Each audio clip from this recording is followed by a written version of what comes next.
Broadcasting Region 1. Region 1. This is BBS. Bicol Broadcasting Systems Incorporated. DWLV 91.9 MHz. Your news and music stations. BBS. Basta Bareta. Sigurado.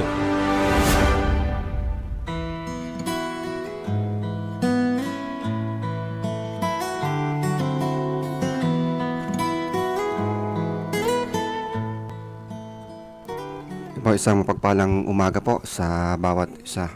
So, again, good morning po sa mga gising na at maagang gumigising para lamang po makinig sa programang Biyaya sa Pagkaaga. Po, dito lamang po sa DWLB BBS FM 91.9.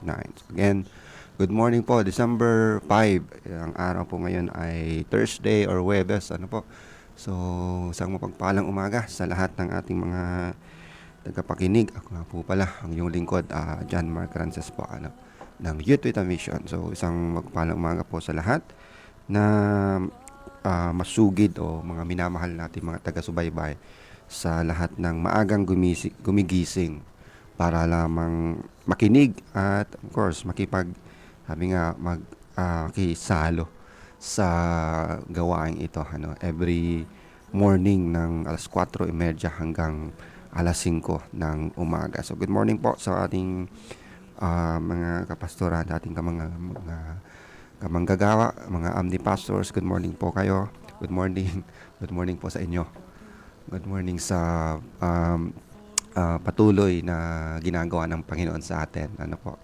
Good morning. At alam kong ang iba po ay ngayon busy sa buwan na to kasi maraming mga activity ang kanya-kanyang mga simbahan natin so maraming mga gawain, maraming mga activity, maraming mga plano at maraming mga nakaabang na schedule hanggang matapos ang buwan ng December po. Ito'y huling buwan ng taong 2024. Kumusta po ang isang taon natin?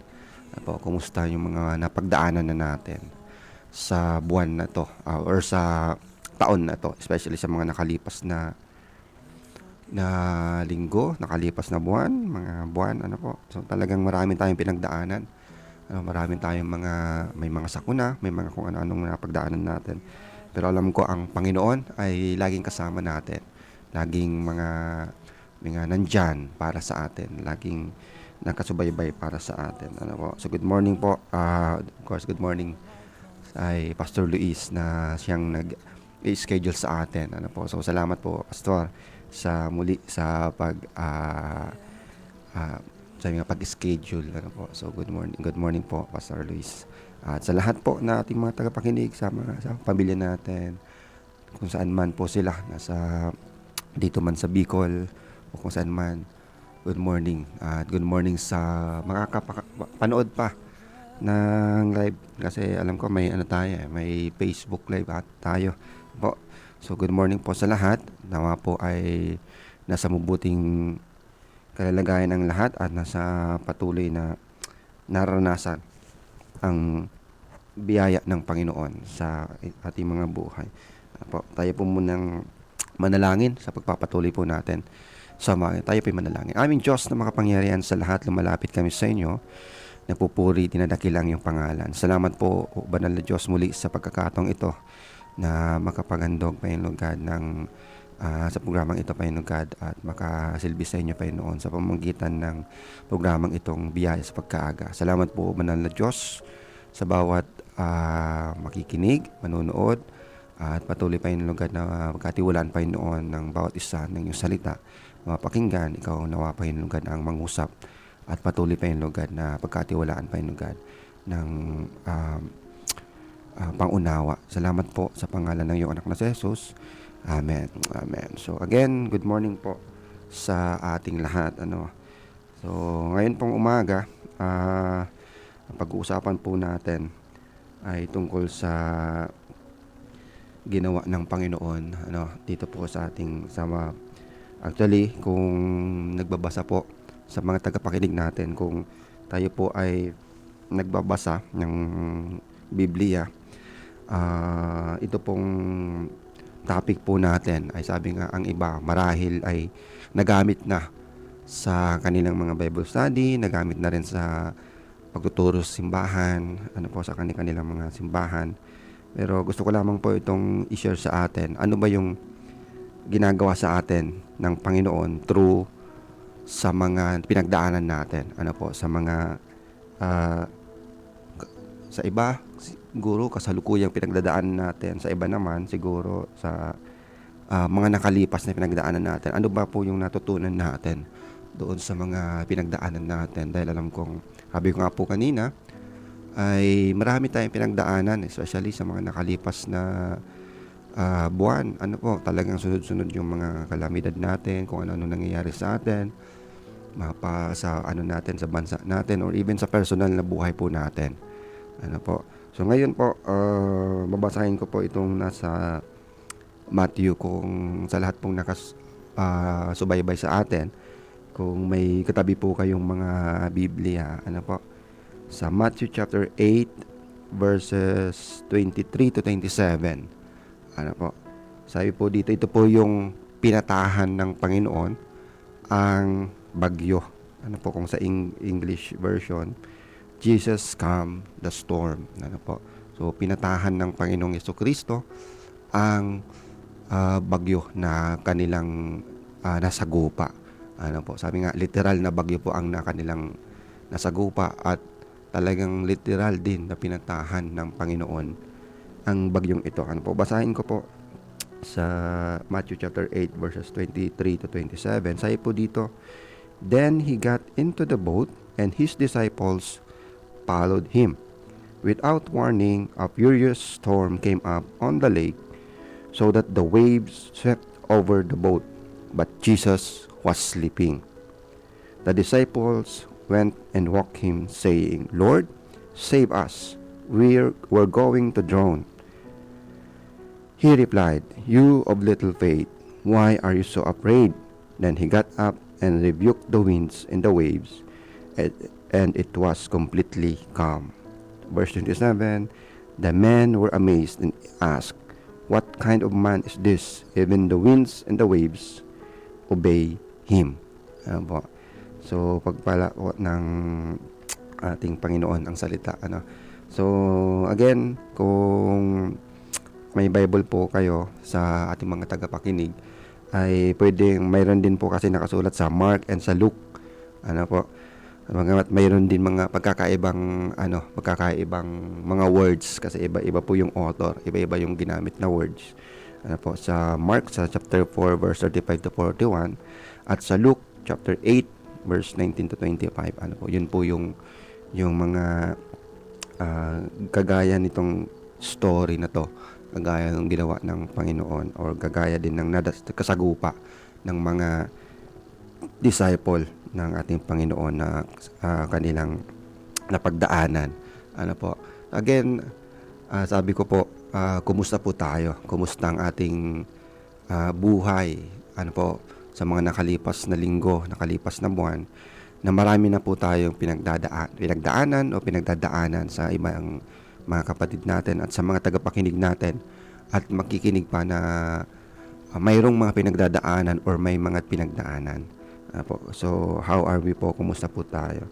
So, ngayong umaga, nawa po makita po natin ang ating sarili kung kumusta po tayo sa harapan ng ating Panginoon sa pakikibaka sa mga sitwasyon sa buhay po natin. So, kami nga, ilang araw na lang ay magdiriwang tayo ng Kapaskuhan, na sana, sabi nga, ay masaya tayo. Kahit marami tayong mga sitwasyon sa buhay na kung ano-ano man, at least sana, mayroon tayong joy sa puso natin, na hanapin natin yung bukas or sa maghapon na to, na may kapayapaan, knowing na ang Diyos, ang Panginoong Jesucristo ay kasama natin. So ay po dito, sa verse 23, "Then he got into the boat and his disciples followed him." At alam ko pong sabi po ang ano po dito kasi marami na siyang ginawa, marami na po siyang um, ginawang mga pagtuturo, marami na siyang ginawang mga milagro, and without warning, a furious storm came up on the lake. Ano po? So without warning, walang walang buti nga po sa atin kung sa pag may mga paparating na mga kalamidad, mayroon na nagwa-warning sa atin. Ano po? So salamat sa technology sa panahon natin ngayon na may ginagamit na. Pero sa panahon po nila, nung sila po ay naglalayag, walang warning, ay nakasagupa po sila ng malakas na bugso, kung storm. Ano po? So, ano ba yung ginagawa ng storm na to sa buhay natin? Ano po? Kung literal na storm, literal na bagyo, ay talagang mayroon talagang mga pinsala na dadalhin. Ano po? Minsan nawawasak bahay, nawawasak kung ano-ano, mga gamit, o kung ano man. Pero, sa buhay po natin, ano ba yung pinagdadaanan natin na kalamidad, na personal na kalamidad natin? Ano po? So, the storm may threaten us to sink. Ano po? Kumbaga malubog. Ang madaling sabi, yung storm na pinagdadaanan natin personal sa mga kapwa ko mananampalataya, yung storm na to, minsan ito po yung tatangay po sa atin para mapalayo sa ating Panginoong Jesucristo.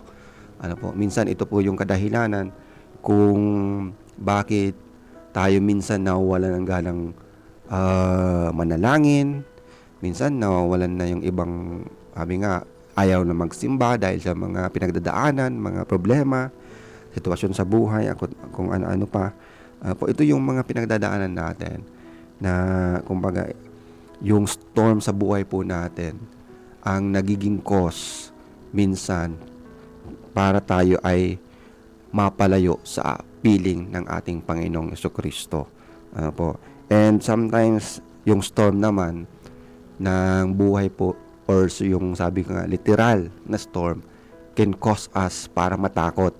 Ano po? So yung storm na pinagdaanan po natin, especially yung last na talaga natin, sabi nga yung dadaanan nga talaga yung ating yung region natin. Ano po, talagang lahat ay naghahanda. Ano po? Dahil sabi malakas ang paparating na bagyo. Pero sa buhay po natin minsan, yung mga pinagdadaanan natin can cause us to fear, can cause us na yung matakot po tayo, kagaya po na tayo po ay, sabi nga po kanina, magpo-fall back tayo sa pananampalataya natin. Ano po? Pero ano po yung ginagawa ng Panginoon sa atin? Ano po? Kaya nga, sabi ko nga po, kumusta po tayo sa harapan ng Panginoon every time na mayroon tayong sitwasyon sa buhay? Tayo po ba ay yung storm, problema, kung ano man tawag natin dyan, ay nakakapalayo pa ba sa atin sa presensya ng Panginoon? Ano po? Kumbaga, ito po yung ng buhay natin. Dahil sabi nga, minsan di maiwasan na mayroon talagang darating na furious storm sa buhay natin. Ano po? At yung mga disciple, ito po yung ginawa. Ano po, na sabi nga, talagang malakas. Sabi, so that the waves swept over the boat, but Jesus was sleeping. Ano po, so pagod ang Panginoong Jesucristo habang naglalayag sila, nakatulog. Ano po, talagang Pero ang ginawa ng Panginoon, ang ginawa ng kanyang mga disciple is ginising nila ang Panginoong Jesucristo. Ano po, and they said, Lord, save us, we're going to drown. Malulunod na kami. Iligtas mo kami, Panginoon. Ano po, yun po ang sinabi. So, sometimes, ito na po yung nangyayari sa atin. Kung kailan talagang rattle na tayong masyado, kung kailan lugbok na tayong masyado, saka pa lang tayo tatawag sa Panginoon. Ano po, kung kailan nasa sitwasyon na tayo na talagang lubog na tayo, kailan papalayo na tayo sa Panginoon, yun yung time para tayo ay tatawag sa Panginoon. Ano po? So dapat mga kapatid, sa bawat isa na tagapakinig po natin, unahan po natin, ihanda po natin. Ano po, kung ang sabi nga, kung ang bagyo sa panahon natin ngayon ay napaghahandaan, kung paparating pa lang, paghandaan na natin. So dapat ang gawin po natin, sabi nga, learn not to fear but develop our faith in Jesus. Ano po? So kumbaga, palakasin na natin yung ating pananampalataya sa Panginoong Jesucristo habang yung problema natin ay hindi pa ganoon yung sitwasyon sa buhay natin ay hindi pa ganoon kalugmok.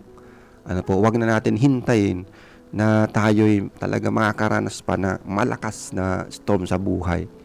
Ano po? Dahil ito po yung ginawa ng mga disciple kung saan nasa ano pa lang na kumbaga hinahagupit na sila ng talagang malakas na alon sa lake, sa lawa, sa kanila tinawag ang Panginoon. Ano po, sa ating mga tagapakinig sa mga ito, kumusta po tayo? Sana po wala pa man problema, wala pa man unos sa buhay natin. Ano po, dapat i-develop na po natin yung pananampalataya natin sa Panginoong Jesucristo. Learn not to fear, but develop our faith in Christ Jesus. Po, dapat nagiging na po, kumbaga, lalo natin pinapalakas yung pananampalataya natin sa ating Panginoon. So that dumaan man yung kalamidad, dumaan man yung problema sa buhay natin, tatawanan na lang natin. Ano po? Tatawanan na lang natin kasi sabihin na lang natin, ang Diyos, ang Panginoong Jesucristo, ang bahala sa akin. Ano po? So dapat wag na po nating hayaan na kung kailan, sabi nga, karamihan po kasi, especially sa talagang inuuna yung sarili. Ano po? Na kung kailan nalulugmok na sa kapalang tatawag sa Panginoon. Ano po? Learn to trust God sa umpisa pa lang. Ano po? Learn to trust Jesus Christ sa una pa lang. Ano po? Kasi ang Panginoong Jesucristo has the authority over any storm. Ano po? Kahit anong klaseng pagdadaanan ay kasama natin ang Panginoong Jesucristo. Ano po? So, nawa po ay sabi nga, wag po natin hayaan yung sarili po natin na malugmok muna bago tayo tumawag sa Panginoon. Ano po? Kasi minsan, pag nalugmok na tayo, saka na tayo tatawag sa Panginoon, and ang iba, nahihirapan makabalik sa presensya ng Panginoon. Ano po? So, sana po sa umagang ito, ano man po yung pinagdadaanan natin, ano man po na pagdaanan natin, makita po natin sarili natin sa harapan ng Panginoong Jesucristo. Ano po? Na sabi nga po dito, Jesus was sleeping noong tinawag nila. Ano po? So, ang Panginoong Jesucristo ay hindi po malayo. Ano po? Isang panalangin lang nandyan agad para sa atin. Ano? Sa buhay natin, especially sa mga panahon ngayon. Ano po? May purpose po ang Panginoon kung bakit nangyayari. Ano po ang mga bagay na to? Bakit nangyayari yung mga anuman pinagdadaanan natin? Ano po? Sa buhay mo natin. Ano?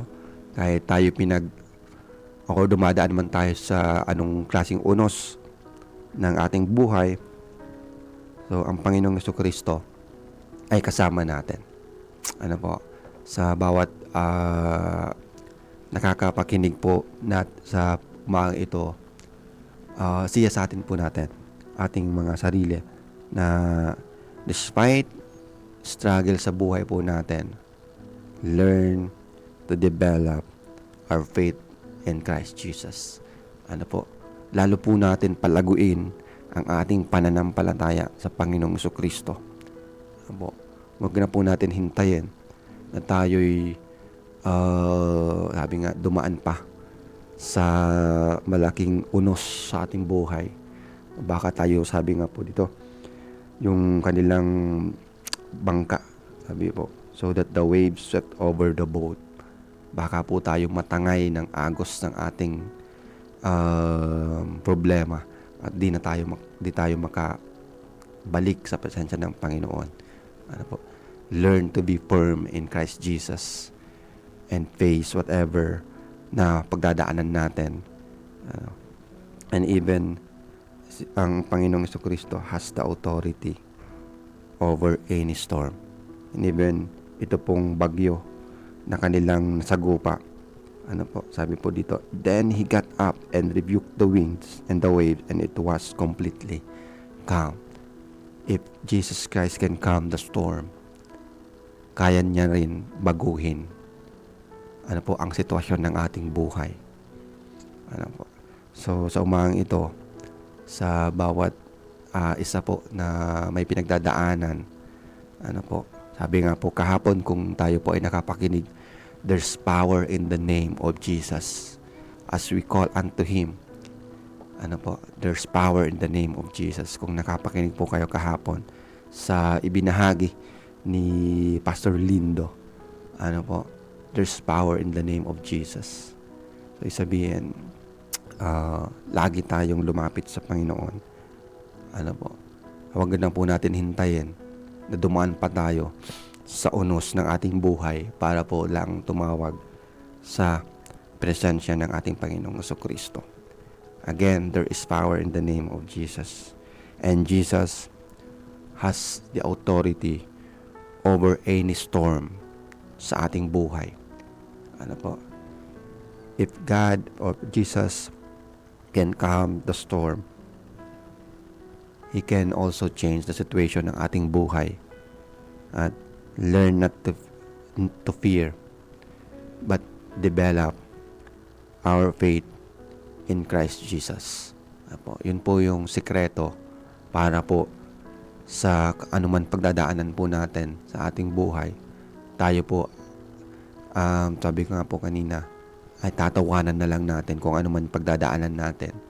Kasi kasama natin ang Panginoong Jesucristo at He can calm the storm in our lives, in any situation ng ating buhay. Ano po, hayaan po natin na yung mga alalahanin na yan, ano po, ay baguhin ng Panginoon para maging kagalakan ng ating buhay. Ano po. So, sa bawat tagapakinig po natin, our encouragement po sa umagang ito, learn not to fear, but develop our faith in Christ Jesus. Tayo pong lahat ay manalangin. Aming Diyos na makapangyarihan sa lahat, salamat po sa umagang ito. Tunay nga, Panginoon, Lord God, na Ikaw ang Diyos na patuloy na kasama bawat isa. Salamat po, Panginoon, Lord God, sa bawat isa na nakapakinig, Panginoon. Ano man ang pinagdaanan, Panginoon, Lord God, ng bawat nakapakinig, Panginoon, Lord God. Lord, if you can calm the storm, Lord God, na iyong isinawata, yung wind and the storm ay talagang completely humupa. Ganun din. Kaya mo din baguhin ang sitwasyon ng buhay ng bawat isa, Panginoon God. Lord, salamat po sa iyong patuloy na pagkilos sa buhay ng bawat isa, Panginoon. At sa lahat ng nakapakinig, Panginoon God, Lord, nawa po, Panginoon God, patuloy na bigyan ng desire to know you, Lord God, to really develop, Lord God, our faith in you, Lord God, na whatever circumstances or whatever situation that we will face, we'll have joy in our heart knowing that you are with us, Lord God. Lord, salamat po, Panginoon. Patuloy na Ikaw ang mangusap sa iyong mga anak, sa iyong mga patuloy na kinakatok ang puso, Panginoon, sa bawat nakapakinig, Panginoon God. Patuloy, Panginoon God, ang iyong biyaya, ang maranasan. Salamat po, Banal na Diyos, sa iyong patuloy na pagkilos, Panginoon. At salamat sa radio station na to, Lord God, na iyong ginagamit para daluyan, Panginoon, ng iyong biyaya, ng spiritual na biyaya, Panginoon God. Salamat po at patuloy na pagkatiwalaan, ang kalakasan, Panginoon God, ang iyong mga lingkod, ang mga kapastoran, Panginoon, anuman pinagdadaanan, Panginoon God, personal man, simbahan, sa pamilya, kung saan man, I pray and ask God that your strength be with them, Lord God. Be with us, Panginoon. Salamat po. Alam ko, Panginoon, na hindi mo iniiwan, di pinapabayaan ng iyong mga anak. Bless, Panginoon God, this station, this program, Panginoon. At patuloy, Panginoon God, na pagkatiwalaan, Panginoon God, ng biyaya ang mga staff ng radio station na to, Panginoon God. Lord, salamat po. Salamat sa iyong salita, Lord God, that every storm that we will face, our faith, Lord God, in you will be higher than the storm, Lord God, na aming pagdadaanan. Salamat po, we will develop more, Lord God, of our faith in you and trust you more, Lord God. Salamat po, Ama, sa iyong patuloy na pagkilos. Salamat po sa pangalan ng iyong anak na si Jesus. Amen. Amen. So, salamat po sa bawat isa na ating nakasama, nakakapakinig at nakapanood man. Muli po, ito po ang iyong lingkod, John Mark Ranzas po. Susunod na po ang programang Kakampi Network News. Mapagpalang umaga po sa ating lahat.